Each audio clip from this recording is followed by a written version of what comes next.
Hello students, today in this video I am going to explain you the second chapter in class 10th from the book First Flight. So let's get started. ये chapter Nelson Mandela ने खुद लिखा हुआ है, खुद के द्वारा उन्होंने जो ऑटोबायोग्राफी उन्होंने अपनी लिखी उसी का एक ये उद्धरण है यानी एक्सट्रैक्ट है. So before we read this chapter, we have a question here class.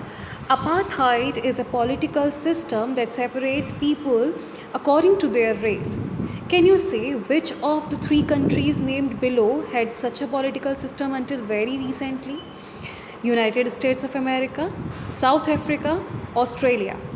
So the question is apartheid होता है स्टूडेंट्स रंग भेद. जैसे अगर कोई कम्युनिटी का है कि हम काले लोगों से बात नहीं करेंगे, केवल हम जो गोरे रंग के लोग हैं उन्हीं से बात करेंगे, या कोई काले रंग के लोग कहें कि नहीं हम गोरे लोगों से बात नहीं करेंगे, हम अपने ही जैसे रंग के लोगों से बात करेंगे, तो इसको रंग में भेद करना कहते हैं, जिसको इंग्लिश में हम अपार्थाइड कहते हैं. Apartheid is a political system, एक तरीके का पॉलिटिकल सिस्टम है that separates people according to their race, जो कि लोगों को सेपरेट करता है, अलग करता है उनकी रेस के अकॉर्डिंग, उनकी जाति के अकॉर्डिंग. कैन यू से which of three countries named below had such a political system until very recently? क्या आप बता सकते हैं, ये क्वेश्चन हमसे पूछा गया कि क्या आप बता सकते हैं जो तीन कंट्रीज़ के यहाँ पर जो नाम दिए गए हैं इनमें से किस कंट्री में ऐसा political system very recently until very recently यानी अभी तक रहा था? तो ये क्वेश्चन आप मुझे खुद बताएंगे कमेंट सेक्शन में. Have you heard of Nelson Mandela? Mandela and his African National Congress spent a lifetime fighting against apartheid. Mandela had to spend 30 years in prison.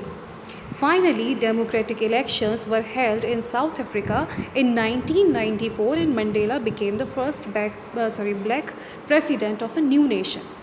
So, have you heard of Nelson Mandela? हमसे पूछा जा रहा है कि आपने Nelson Mandela के बारे में कभी सुना है. फिर आगे बताते हैं मंडेला के बारे में कि Mandela and his African National Congress, जो उनकी पार्टी थी नेल्सन मंडेला की, अफ्रीकन नेशनल कांग्रेस उनकी पार्टी का नाम है, ध्यान रखिएगा. Spent a life time fighting against apartheid. उन्होंने लाइफ टाइम यानी जीवन भर उन्होंने एक फ़ाइट यानी कि लड़ाई लड़ी अगेंस्ट अपार्थाइड के लिए, यानी इसी रंग भेद के ऊपर उन्होंने ज़िंदगी भर एक लड़ाई लड़ी थी.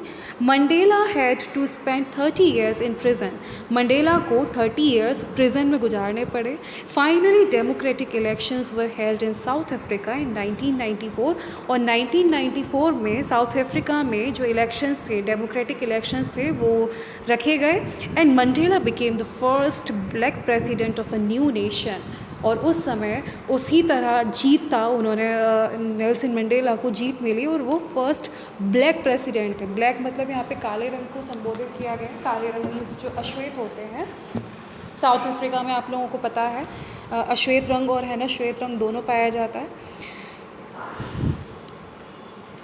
In this extract from his autobiography, Long Walk to Freedom, Mandela speaks about a historic occasion, the inauguration. Can you guess what the occasion might be? Check your guess with the news item from BBC, जो BBC में से लिया गया है, of 10th May 1994. In this extract का मतलब होता है ये जो उन्होंने एक पीस लिया है, एक टुकड़ा लिया है अपनी ऑटोबायोग्राफी में से, उन्होंने जो यहाँ पर अपने एक्सपीरियंस शेयर किया है इस चैप्टर में. तो उस एक्सट्रैक्ट में जो कि उन्होंने लॉन्ग वॉक करी, काफ़ी लंबी उन्होंने वॉक करी, किसके लिए? फ्रीडम के लिए, स्वतंत्रता के लिए. Mandela speaks about a historic occasion. Mandela इसमें इस चैप्टर में बताते हैं एक हिस्टोरिक ओकेशन के बारे में, एक है ना एक दिवस के बारे में. द इनॉग्रेशन, किसी चीज़ का इनॉग्रेशन हुआ है, किसी चीज़ का स्थापना हुई है. Can you gas what the occasion might be? अब हमसे क्वेश्चन पूछा जाता है कि क्या आप जानते हैं, क्या आप है ना गैस यानी अनुमान लगा सकते हैं कि वो ओकेशन क्या हो सकती है? Check your guess with this news item from the BBC of 10th May 1994. अब वो कहते हैं BBC क्या होता है भाई? जो ब्रिटिश ब्रॉडकास्टिंग कॉरपोरेशन था ना, तो वहाँ की एक न्यूज़ है. और वो न्यूज़ क्या थी भाई? वो उन्होंने पीस ऑफ न्यूज़ हमें दिया है और हमसे कहा है कि ये न्यूज़ पढ़ो और फाइंड आउट करो कि वो ओकेजन क्या हो सकती है. तो हम पढ़ते हैं. Nelson Mandela has become South Africa's first black president after more than 3 centuries of white rule. Nelson Mandela जो थे वो साउथ अफ्रीका के फर्स्ट ब्लैक प्रेसिडेंट बने आफ्टर मोर देन 3 सेंचुरीज़।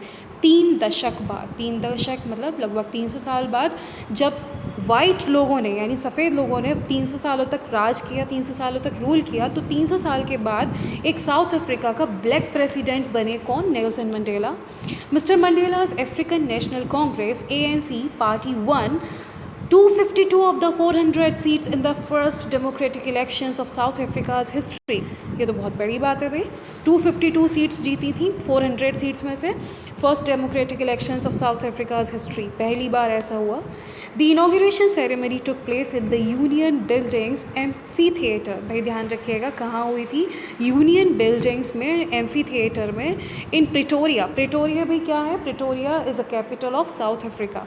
तो वहाँ पर एक इनॉग्रेशन सेरेमनी चल रही थी। इनॉग्रेशन मीन्स किसी की स्थापना दिवस जिसको कहा जाता है, और वो एम्फी थिएटर में चल रहा था। एम्फी थिएटर क्या होता है स्टूडेंट्स? एक this is a building without a roof with many rose of seats rising in steps. यानी जब आपने देखा होगा क्रिकेट जिस स्टेडियम में होता है वहाँ पर कोई छत नहीं होती है ऊपर, लेकिन लोग खुले आसमान के नीचे और एक सीढ़ी से ऊपर, सीढ़ियों पर सीट्स होती हैं, तो स्टेप बाय स्टेप बढ़ते हैं।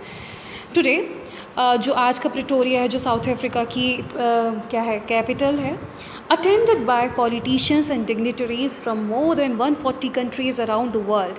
अब वहाँ पर 140 देशों के पॉलिटिशियंस आए थे, डिग्निटरीज़ आए थे। डिग्निटरीज़ होते हैं जो अच्छे अच्छे पदों पर जो लोग होते हैं। वहाँ पर नेल्सन मंडेला ने एक एड्रेस करते हुए लोगों को कहा, never again will this beautiful land experience the operation of one by another. कि यहाँ के लोग अब कभी नहीं उस ऑपरेशन को, ऑपरेशन यानी उस दमन को, उस जुल्म को नहीं झेल पाएंगे जो इतने साल तक रहा। यानी कि किस तरह से जो श्वेत लोग थे, उन्होंने किस तरीके से लोगों पर जुल्म किया, जो हम अश्वेत थे, तो वो अब ये कंट्री कभी उस है ना चीज़ को नहीं झेलेगी। Jubilant scene on the street of Pretoria followed the ceremony with blacks, whites and colored celebrating together। अब यहाँ पर आपने पढ़ा ब्लैक्स लिखा हुआ है, वाइट्स लिखा हुआ है एंड कलर्ड्स लिखा हुआ है। यहाँ पर मतलब है जो काले कलर के लोग थे वो, जो वाइट कलर के लोग थे वो, और कलर्ड यानी जो डिफरेंट उनके चेहरे का कलर होता है। किसी के चेहरे का कलर व्हीटिश होता है, किसी के चेहरे का कलर बिल्कुल जेट ब्लैक होता है, और कई तरीके के लोग। तो जुबिलेंट सीन का मतलब था कि उस स्ट्रीट्स में, उन गलियों में, प्रिटोरिया यानी जो जगह है प्रिटोरिया, राजधानी है वहाँ पे साउथ अफ्रीका की, उस प्लेस में, उस जहाँ जो स्ट्रीट है वहाँ पर जुबिलेंट सीन बना हुआ है। जुबिलेंट सीन का मतलब एकदम आनंद देने वाला वो सीन बना हुआ है उस सेरेमनी में, जहाँ पर हर तरीके के लोग सेलिब्रेट कर रहे थे। More than 1 lakh south African man, women and children of all races sang and danced with joy। कितने लोग? 1 lakh south African man, women and children, वहाँ पर सब तरीके के जाति के लोग सैंग यानी गा रहे थे और डांस कर रहे थे with joys. So we have an activity here students। In column A are some expressions you will find in the text। कुछ expression है ये जो लिस्ट A में दे रखे हैं। ये एक्सप्रेशंस हम इसको टेक्स्ट को पढ़ते समय पाएंगे।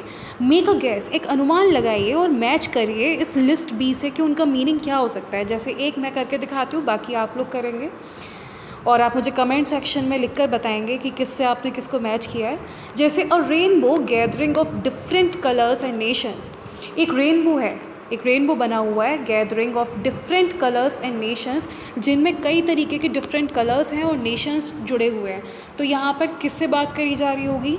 एक रेनबो में जिस तरीके से कई सारे कलर्स होते हैं, ऐसे ही यहाँ पे लोगों के कलर से मीनिंग है। तो इसीलिए हम फर्स्ट का क्या लगा सकते हैं? A beautiful coming together of various people like the colors in a rainbow। सो ये इससे मैच हो जाता है। ऐसे ही आप लोग मैच करके कमेंट सेक्शन में बताएंगे, और टेक्स्ट की शुरुआत हम अगली वीडियो में करेंगे। Thank you.